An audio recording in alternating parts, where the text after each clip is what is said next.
Maalesef bu konuyla ilgili hem dernek olarak, hürder olarak hem de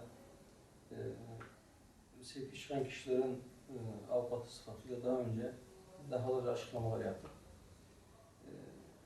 Bu sevkler bir zulma dönüşmüş durumda. Sevk yapılırken de özellikle Karadeniz bölgesine, yani ulaşımın zor olduğu, sapa yerlere gönderilmelerine sanki özel bir ehemmiyet veriyor gibi Adalet Bakanlığı. Şimdi İstanbul, eğer uçakla gidebilme imkanı olan birisi varsa İstanbul 2 saatlik bir yol. Ama orada böyle bir şey yok. Yani oraya gitmek için ya İstanbul'a veya Ankara'ya gidip oradan aktarmalı bir şekilde uçakla gitmek gerekiyor veya karayoluyla gitmek gerekiyor. Şimdi bu kişilere hapis cezası verilmiş. Yani nedir hapis cezası? İnsanların hürriyetinden yoksun bırakılması. Kanunlara bakıyorsunuz, haftada bir yakınlarıyla görüşme imkanı var. İşte ayda bir çocuklarıyla veya anne babasıyla, eşiyle açık görüş yapma imkanı var. Kanunen bu böyle. Fakat uzak yerlere bu insanların sevk edilmesiyle fiilen bu hakları ellerine alınmış oluyor.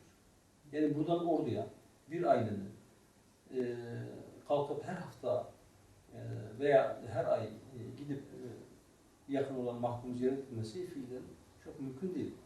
Ciddi bir ekonomik külfet de getiriyor. Bir de işin diğer boyutu, görüş günleri hafta içi. Bunu çocuğu bununla görüşmeye gidecekse ve çocuğu eğer öğrenciyse kendi okulunda mı olacak?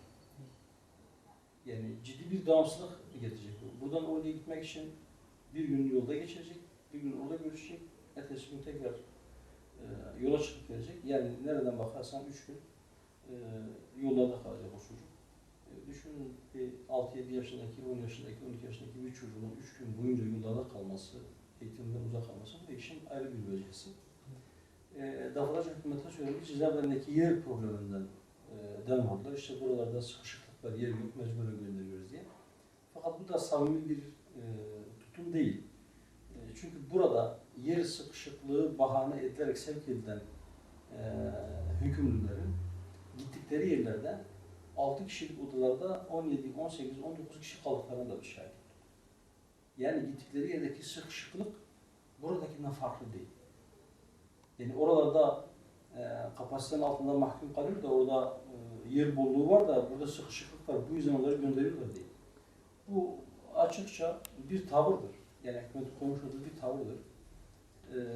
Allah sonunu hayır getirsin. Yani bunların ailelerin de cezalandırılmasıdır. Kolektif cezalandırmadır.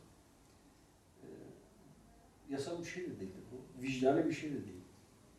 Adil de değil. Ama her geç adalet yeri bulacaktır. Gün gelir. Belki bunun da hesabı sorulur.